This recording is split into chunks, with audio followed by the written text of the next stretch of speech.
Second service, how we doing? Okay then, okay. Hey, listen, I need us to keep it civil today. I see some 49er jerseys out there. I see some cowboy jerseys out there. Whoa. I said keep it civil. I was thinking when I woke up this morning, I literally checked, I didn't know when the game was, but I checked the game time because I thought nobody's coming to church if this game's at like 11:30 or something. So I'm thankful for the 3:30 time slot. I wouldn't even have come had it been, an early game. So, hey, it's great to be with you. And I thought I'd tell you a story today that is really just fascinating to me. It's a story about a guy named Theodore. And Theodore is a genius. His IQ sits right in the upper 160s. He's just a brilliant guy. At the age of 15, he enrolls at Harvard. By 25, he's got a PhD from the University of Michigan. He becomes the youngest professor ever hired by the University of California at Berkeley. Right early on in his career, high praise from the academic community for many of his published articles on mathematics, right? But Theodore's a little awkward. He's a little off. Socially, it's a lot for him to be a professor at a big-time university. And so he quits. And really, for the most part, he just becomes a drifter for the next several years until him and his brother buy this little plot of land in Montana. And it's there that Theodore decides he's going to build a 10 by 12 foot cabin. No heat, no electricity, no running water. But it's here Theodore will actually spend the better part of the next quarter of a century. And really what he wanted was just to learn how to be self-sufficient, kind of live off the land in its barest, most natural conditions. And honestly, the plan was going really well until over the years, he began to notice that the land around him was becoming increasingly destroyed by the development and industrial growth, right? And it's from this cabin that Theodore would actually begin to develop a rather extreme anti-industrial ideology, and especially after he saw some of his very favorite spots sort of get bulldozed down and paved over. And it was then that Theodore finally decides, look, the only way to stop the progression of industrialization was through violent rebellion against the system. And so he began, like you do, teaching himself how to make bombs. And what he did is he actually made these explosives out of scrap metal and wood that was actually completely untraceable. Each explosive device was built by hand, no power tools at all. The metal parts that he did need, he would actually sort of melt these scraps down over the wood-burning stove he had in his cabin. If he did ever have to go to the store and buy something for these explosives, he would do it really far away, usually wearing a disguise, right? And then finally, in 1978, Theodore, most of us know him by Theodore Ted Kaczynski, also known as the Unabomber, began a nearly 2-decade reign of terror through the mail. Ultimately, either mailing or hand delivering 16 packages that would kill 3 people and injure another 23. Finally, in 1995, he was captured after he sent a 35,000-word manifesto to the New York Times, essentially saying, look, I will turn myself in if you publish my words. But here's the thing. The Unabomber for sure, very, very famous, but not the first. He didn't invent mail terror. In fact, in terms of the U.S. mail service, mail terror actually started back in 1919. There were 36 mail bombs found across the nation. There was actually an explosion that severely injured the housekeeper of a senator named Thomas Hardwick.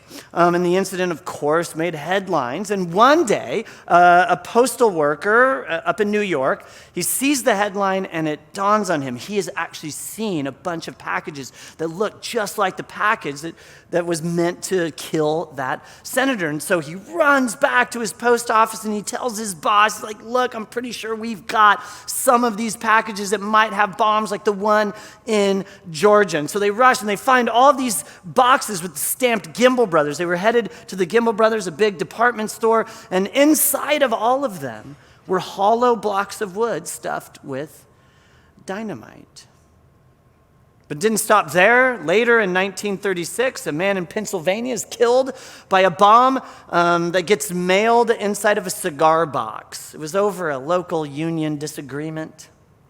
In 1947, some Zionist terrorists tried to kill President Harry Truman using explosive powder sent through the mail. More recently, perhaps you remember, in October of 2001, after the 9/11 attacks, 22 people were infected with anthrax from letters containing the spores of the deadly bacteria, ultimately killing 2 postal workers.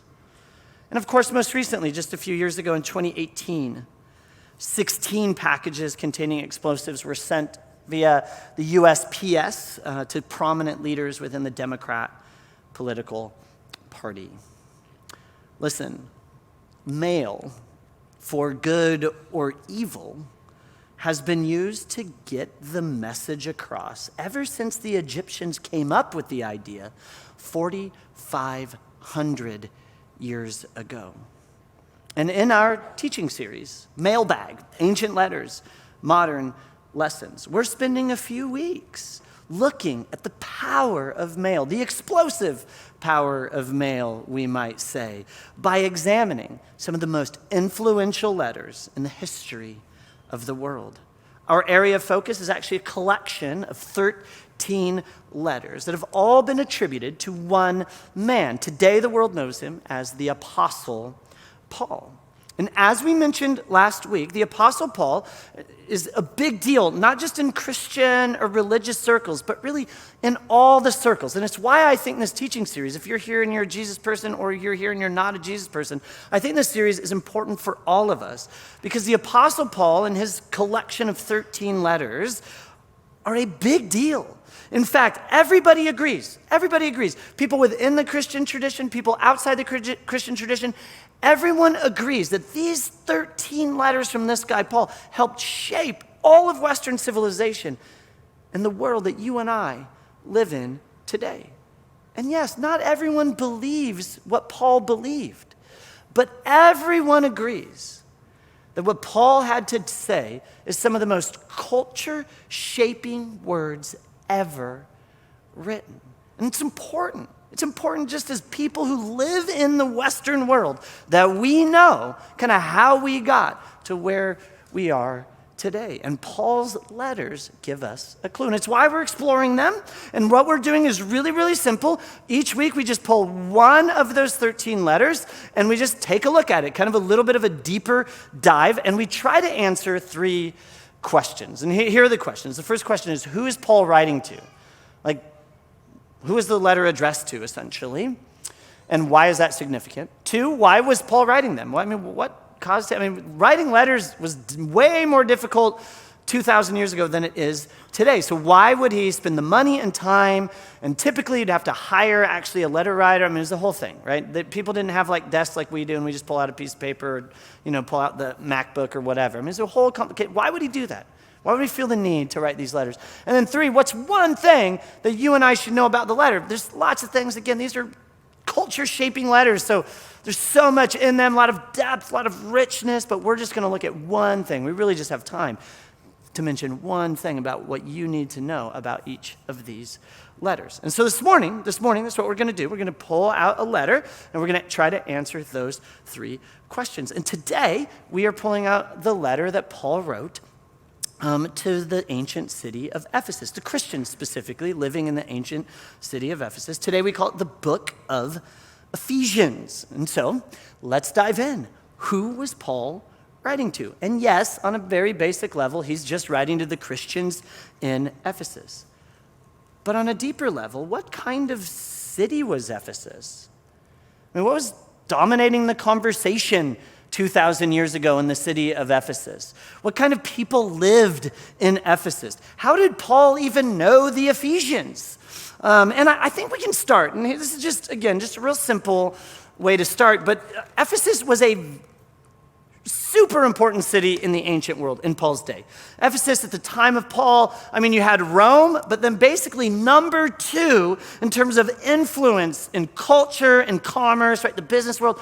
I mean, Ephesus was number 2 only behind Rome. It was an incredibly important port city. It was located on what would be today the western banks of Turkey, right? And it was this hub, and it stood in between the western world of like the Greeks and the Romans, the Greco-Roman world, and the East, and Asia, right? And so it was this hub in between. So it was a massively important trade route. Everything went through Ephesus. If it was coming from the east to the west, it had to go through Ephesus. If it was coming from the west to the east, it went through Ephesus. At its peak, Ephesus was a really big city in the ancient world, larger than Visalia, estimates between 200,000 and 300,000 people. Ephesus had it all: culture, money, temples, politics, army, merchants, slaves. Everything was there, and everything we know about ancient Ephesus tells us that it was a place with massive social, civic, religious, spiritual power. Anybody who was anybody had made a trip to Ephesus. Ephesus was the home of the 3rd largest library at the time in the world. It's called the Library of Celsus. It held, this is fascinating, again, they didn't have books the way we have books. It held 12,000 scrolls. You can see a reconstruction of what we think the library would have looked like.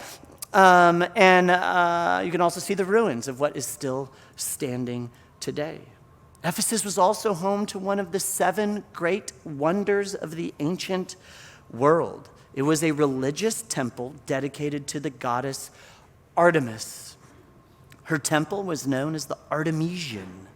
Artemis and her cult absolutely dominated the landscape of Ephesus. Her temple owned more than 70,000 acres. To give you an idea of how big 70,000 acres is, Visalia takes up about 25,000 acres.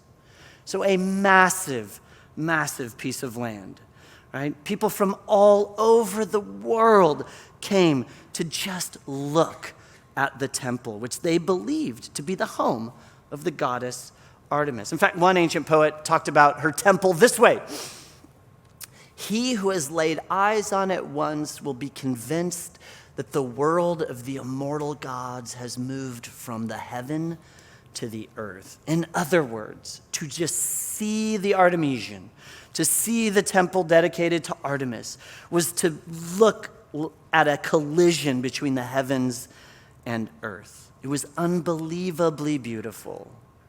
It was made of pure marble. It took more than a century to complete.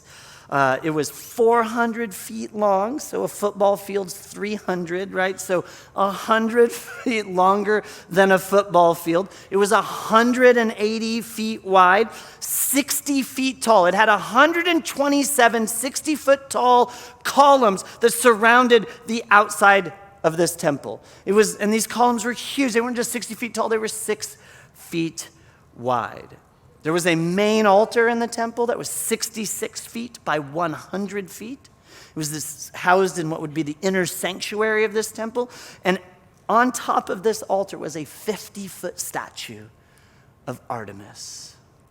The people of Ephesus believed anything good that happened to them was because of Artemis's favor on them. In fact, there were inscriptions all over the city that the government, the city officials, the people who ran the city of Ephesus, they would put these inscriptions everywhere so everybody knew that their good fortune was on behalf of Artemis. And here's, in fact, one of the inscriptions.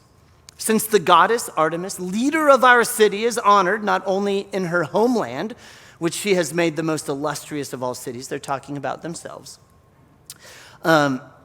"through her own divine nature, but also among Greeks and barbarians." So basically they're saying, we're awesome because of Artemis, and we're good to Artemis, but actually everybody kind of knows the goodness of Artemis, right? Everybody, the Greeks, the barbarians, everybody around the world. Ephesus was the world's center for Artemis worship.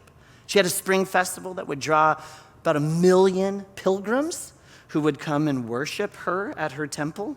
Her statues were sold all over the city. In fact, today, if you go visit the ruins, you can still buy a little Artemis statue if you'd like.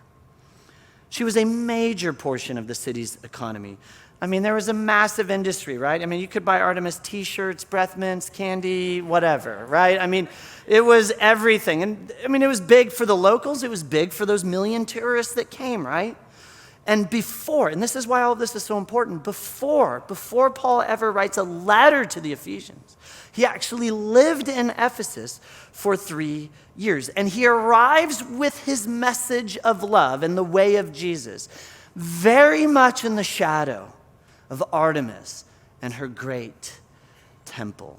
And what I think is so cool is there was an ancient historian, his name was Luke. He actually records a little bit about Paul's time in Ephesus. And I just want to read for you how Luke, this historian Luke, kind of records what went down when Paul showed up in Ephesus. It's really fascinating, and I think gives us some context for why Paul ultimately ends up writing a letter. So let's just dive in. I just want to read what this historian Luke had to say. And so essentially, here's what Luke says. He says the first thing Paul does is he goes to the Jewish church, Jewish synagogue, when he gets there. And the reason why, remember at the time, Christianity isn't Christianity the way you and I understand Christianity at the time. It was still just a sect or a branch of Judaism, part of the Jewish faith, that was known as the Way.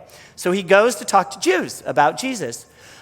So then Paul went to the synagogue and preached boldly for 3 months, arguing persuasively about the kingdom of God. But some became stubborn, rejecting his message and publicly speaking out against the way, Christianity, right? So essentially, Paul gets thrown out of the Jewish church. You're not welcome here. Take your message and the people you've converted and just get out of Dodge. And so Paul does, and he goes and he takes his message to a more public venue, a lecture hall. And here's what we read. So Paul left the synagogue and took the believers with him. So those that decided to convert went with him.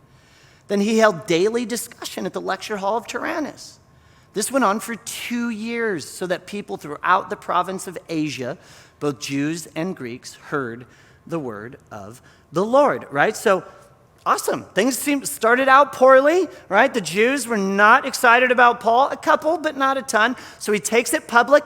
And he's got 2 years, and he's just kind of maybe even every day at the lecture hall, just doing his thing, preaching essentially about Jesus. And it seems to be going pretty well. Everybody's hearing about it. But then, I mean, some crazy stuff starts to happen. In fact, here's what we read.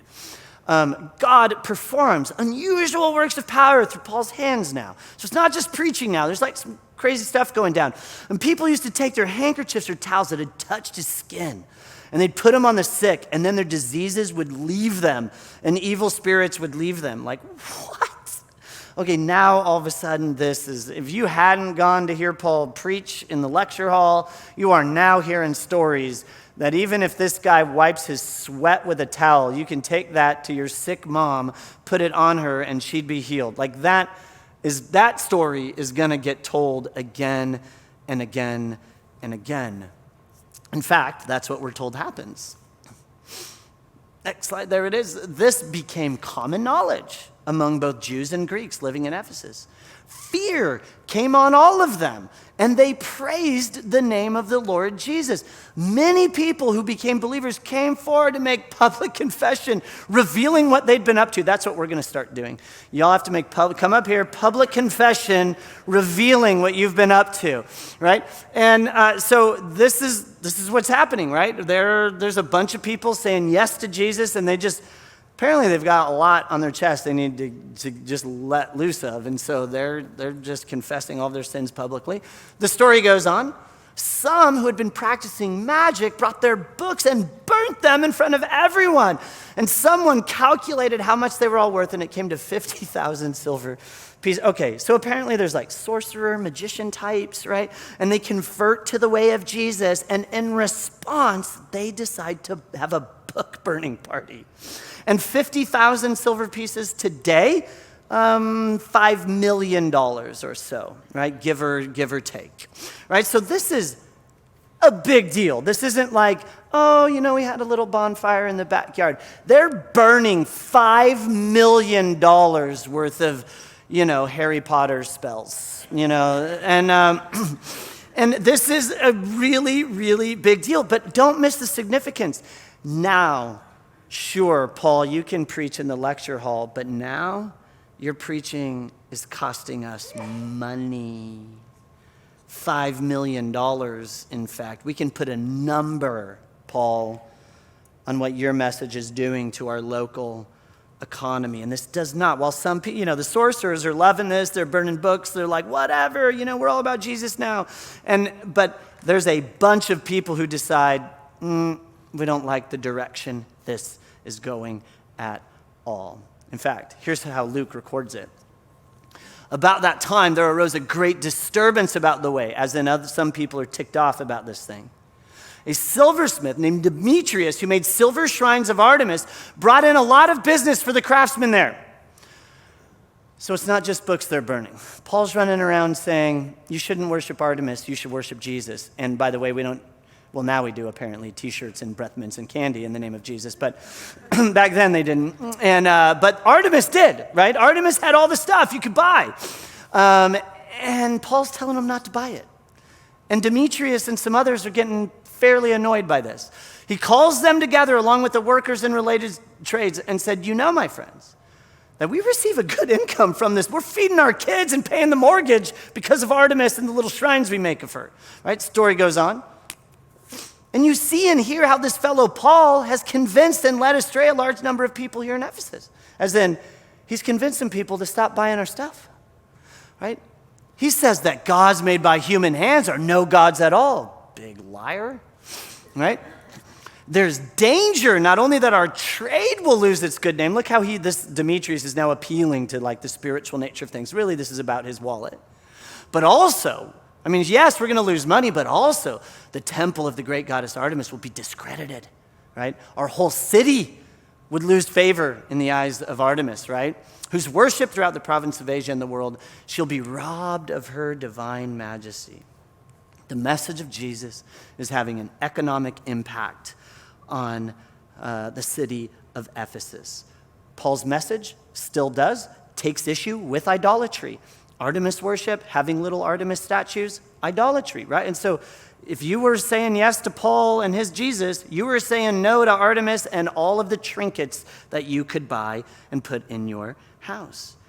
People are starting to feel this in their wallets. They're not having it, and so they decide, let's start a riot, because that'd be cool. So people freak out, and here's how Luke records it. When they heard this, they were furious and began shouting, "Great is Artemis of the Ephesians!" Soon the whole city was in an uproar. And then they went and grabbed a couple of Paul's buddies, Gaius and Aristarchus, maybe? Yeah. Paul's traveling companions from Macedonia. And all of them rushed into the theater. So still today, you can go to the theater in Ephesus. It sat about 25,000 people. And Paul wanted to so there's this big riot. They grabbed a couple of Paul's buddies, and Paul wants to go down there. But the guys that hadn't been grabbed yet convinced Paul, don't do that. That's a wild mob, and you'll probably get torn apart. So the story goes on. Even some of the officials of the province are begging Paul, just stay out of the theater. And the assembly was in confusion, 25,000 people. Some were shouting one thing, some another. Most of the people didn't even know why they were there. Very similar to riots today, yes? Right? I don't know, but I want to be a part of it. The Jews in the crowd pushed Alexander, some guy named Alexander, to the front. They shouted instructions to him. So they wanted to get Alexander to kind of calm the crowd down and, make a defense. But when they realized that Alexander's the Jew, they just shouted in unison for 2 hours, "Great is Artemis of the Ephesians, great is Artemis of the Ephesians." So it's crazy. This is an absolutely crazy scene. This mob's totally out of control, right? Most people don't even know why they're there. And now all of a sudden they're just shouting, "Great is Artemis of the Ephesians." And what is Paul? I mean, if it's me, I am on the first bus out of town. Paul wants to go down there, right? And his buddies, even the city officials, are like, "Do not go down there. They will rip you apart limb by limb." This is an out-of-control mob. So luckily, his friends' wisdom wins the day. Eventually, city officials come in, calm the crowd, everything's fine, life seems to go on. But Paul does realize he's probably overstayed his welcome. And so he decides to leave town. We find out 2 years later, he's in Rome, the city of Rome, but he's actually in prison, right? He's actually in prison, in a prison known as the Mamertine prison. You can go and visit there today, and you can see where Paul would have been jailed before he's executed by the Roman emperor. Christian church tradition tells us that also the Apostle Peter was imprisoned in the Mamertine prison as well.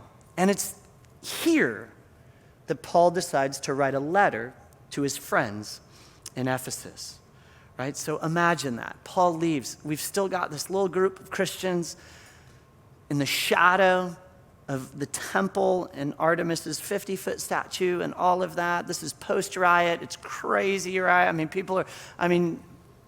You got to do the Jesus thing now in the shadows, essentially, if you want to stay alive. So who's Paul writing to? Well, that's who Paul's writing to. He's writing to these Christians who are living and trying to live out the way of Jesus in the middle of a city who does not want their economy disrupted by Jesus and his people, right? Why is he writing the letter? The letter isn't super specific. If you were here last week, we talked about Paul's letter to the city of Philippi. He's very specific. He's thanking them for them giving him money. Ephesians isn't like that. There's no real reason. We can kind of generally say Paul's writing the letter to encourage his friends in Ephesus. Right? Again, remember, we've got Artemis, the temple, the riot. It's heavy. In fact, one archaeologist said this about Ephesus. In Ephesus, an easygoing Christianity could never survive. It could not have conquered and tamed the world. An easygoing Christianity in Ephesus wouldn't have worked. Not in the shadow of Artemis, right? If these little band of Christians weren't absolutely just radical, sold out, Jesus is the only way kind of people, Jesus would have just become just another lesser god on the shelf next to the great Artemis. But this little band of Jesus people must have been fairly sold out, because today the message of Jesus is talked about in every time zone on planet Earth. And today you can still visit the Temple of Artemis, but here's all that's left.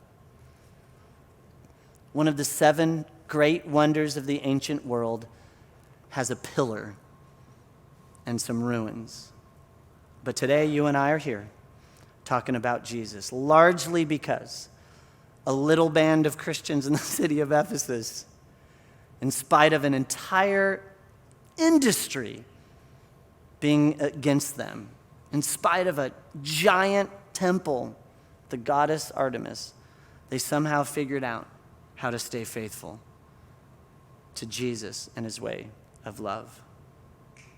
So that's who Paul's writing to. That's why I think Paul's writing to them. So here's our last question. What's one thing we should know? What's one thing we should know? Again, there's so many things, and let me just remind you, tomorrow you're going to get an email from us, and that email is going to include a million ways that you can dig deeper into Paul's letter to Ephesus, right? We say around here on Sundays, we start conversations, we don't finish them. We want you to continue the conversation. So tomorrow you get an email, and in it you'll have my bibliography. Every article I read, every book I opened to write this stuff is going to be on there. Some will be really fun reads, and some are kind of nerdy, academic, whatever reads. There's some articles. There's just lots of stuff. Also, we'll give you some other resources. In fact, if you're a super nerd and you really want to nerd out on Paul's letter to the Ephesians, Our friends at the Bible Project, they did a full sort of seminary level class for free via video. It's got like 35 videos between like 5 minutes and 20 minutes long, and you can kind of just at your own pace. It's got a workbook, the whole thing, if you want to really nerd out and geek out on Paul's letter to the Ephesians. There's tons of richness and depth here we're not going to get into. But here's the one thing that I want you to know. The one thing I want you to know. And it's this. Paul reminds us, I think, and we say this a lot, but Paul's letter to the Ephesians is a giant reminder that Christianity is a we faith. It is not a me faith. Again and again throughout this letter, Paul reminds us that we are in this Jesus thing together. You cannot do this all by yourself. In fact, let me just show you some examples from the letter. Notice the phrase together with. Paul's just repeating this phrase, together with.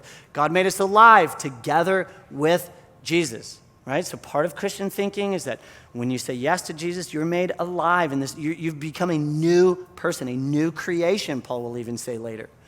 God raised us together with Jesus. Remember the whole Jesus story, right? He's executed, he's put in a tomb, and he's raised back to life. Part of this message of being a new creation is with Jesus, right? That we're being raised out of an old life into a new life.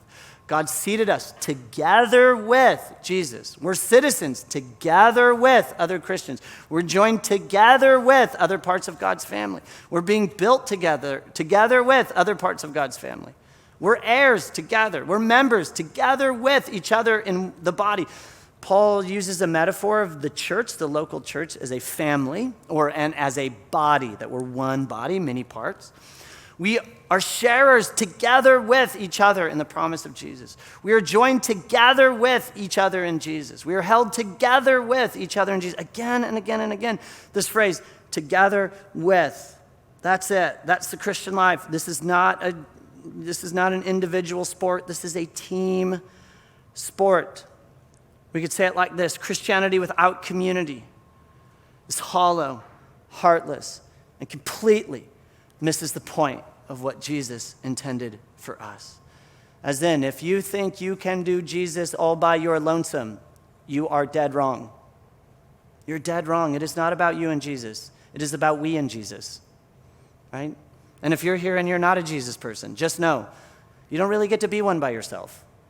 Paul reminds us this is a together with endeavor, right? You're never going to grow up and be all spiritually mature and past needing somebody and somebody needing you. Paul's letter reminds us there's a divinely designed connection between community and faithfulness to the way of Jesus. In fact, I think that's why he's writing it, to remind them, listen, you cannot remain faithful to Jesus, not in Ephesus or Visalia, if you don't have a bunch of other people who are there with you, encouraging you, reminding you, hey, I need you and you need me. Around here we say it a lot like this, that real life change. I mean, as much as I love this, you would think I wouldn't, but I just, you all sitting around staring at the back of each other's heads, or it's just fantastic to me. Or you sitting there staring at me, love it all day. But honestly, real life change happens in circles, not rows. When you turn your chair to face each other, you start sharing and getting real, right? That's it, right? That's what Paul's together with is all about. I've been a pastor now in some way, shape, or form for 27 years. I didn't think I could ever do anything for 27 years, right? But here I am. And you know what? So many stories I've heard. You know the stories, though, that tell me about people who've walked away from their faith? Do you know what almost everyone starts with? It starts with, I walked away from people.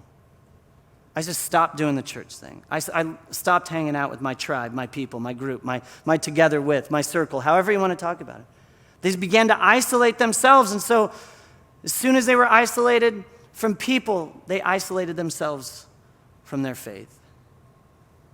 Community is so important. It's where the Jesus stuff plays out. I mean, honestly, you can believe in Jesus and never actually follow Jesus. Right? I mean, because to follow Jesus, you have to be around other people that annoy you. You just do. And listen, I get it. I get you're like, but people are so annoying. Yes, but every time you say that about somebody, trust me, there's somebody else saying that about you.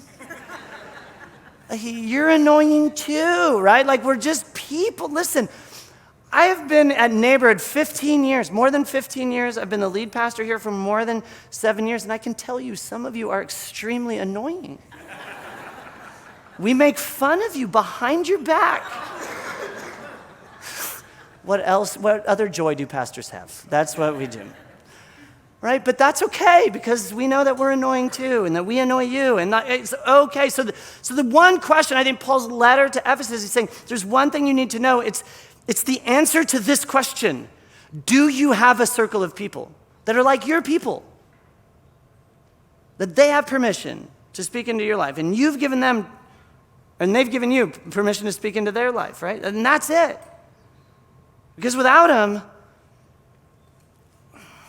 it's really hard in the shadow of Artemis, or the shadow of whatever false god we have here in America, and we've got plenty. It's easy to sort of just get lost in all of that.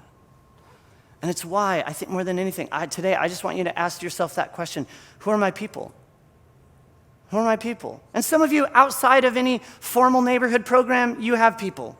And awesome, hang in there, keep it up, you know. And I would just, side note, don't let conflict tear apart like your tribe or your people or your circle or however you want to talk about that. Because if you're breathing and you're around another human, conflict will happen. That's just life. I don't know how many people I've talked to said, oh, I used to be friends. Well, why? And then they tell me the story, and I'm like, well, that's a really dumb reason to not be friends anymore. But we do that so often. No, hang in there with those people. They're your people. They're your people. But here's the thing. We believe so much in this that for those of you that don't have your people outside of this space, we've created a space. We can just call them small groups for you to find this kind of community. This is a big church. Lots of people. It's easy to just sit in the back row and, just avoid people altogether. You come in a few minutes late, you leave right before I'm done, you're good. No, fight that. And so we have programs because we believe in this. We call them small groups, and we're doing that today. You can sign up for small group today. Super easy. In fact, we've given you 3 ways to do that. You can scan the QR code in front of you. You can go online. You can go out to the next lounge. It's out on the patio to my left. It's so easy to just get plugged into a group. And I don't want to oversell it. These aren't magic. Yes, people will annoy you. You'll annoy other people. Yes. But you may also find that you meet a friend and that you grow in your faith, right? Biggest study, I'll end with this. Biggest study that's ever been done on the good life. In fact, it was just released in a book this year, The Good Life, it's called. Here's what they found. And I know we use COVID as an excuse, but COVID's not an excuse for you just to do you. Even prior to COVID, what they found is in 2018, we were spending 11 hours a day all by ourselves, just doing weird all by ourselves things. Radio, internet, whatever. We were just alone. And if you add that up over a really long period of time, like, say, 29 years, it's like 4,800 days that you just spend by yourself. 4,800 days, just you and whatever. Over the same 29 years, what they found is you'll only spend 58 days with a friend. You're going to spend 4,800 days over 29 years with just you, solo, but 58 days with a friend. Now, here's the problem with that. What they discovered in this huge study, The Good Life, there's a direct correlation between deep, meaningful friendships and you being happy. That is the number one thing. If you want to have a good life, if you want to be happy, having deep, meaningful relationships is mandatory. That's it. Now, it's great. I think Jesus and Paul and those guys, they knew that 2,000 years ago. I just love that Harvard and some of these other guys are starting to figure it out. That if you want the good life, you need a buddy. You need someone. You need a group of someones. And if you don't have it, please take the risk. Sign up for a small group. Yes, it could crash and burn. You could hate every single person in there. No promises. But keep trying, because I think at least at some point, something will land, something will click. You'll find a friend, and you may just find yourself. walking with Jesus a little closer. Does that sound okay? So sign up and and go home and read the letter of Ephesians. It's 20 minutes. 20 minutes, that's it. Can I pray for us? And then we'll get out of here. Jesus, thanks. Man, just thanks for Paul and his crazy adventures. He's insane. But his crazy adventures led to some of the most powerful words ever written. And today they remind us the good life is found together with some other people. Help us to be willing to take the risk, to find a tribe, to find a group, to find a someone or a group of someones who will know our story, know our name, know when to call us out and when to leave us alone. I pray that for every single person in this room. Jesus, we love you. It's in your name we pray. Amen. Thanks, guys.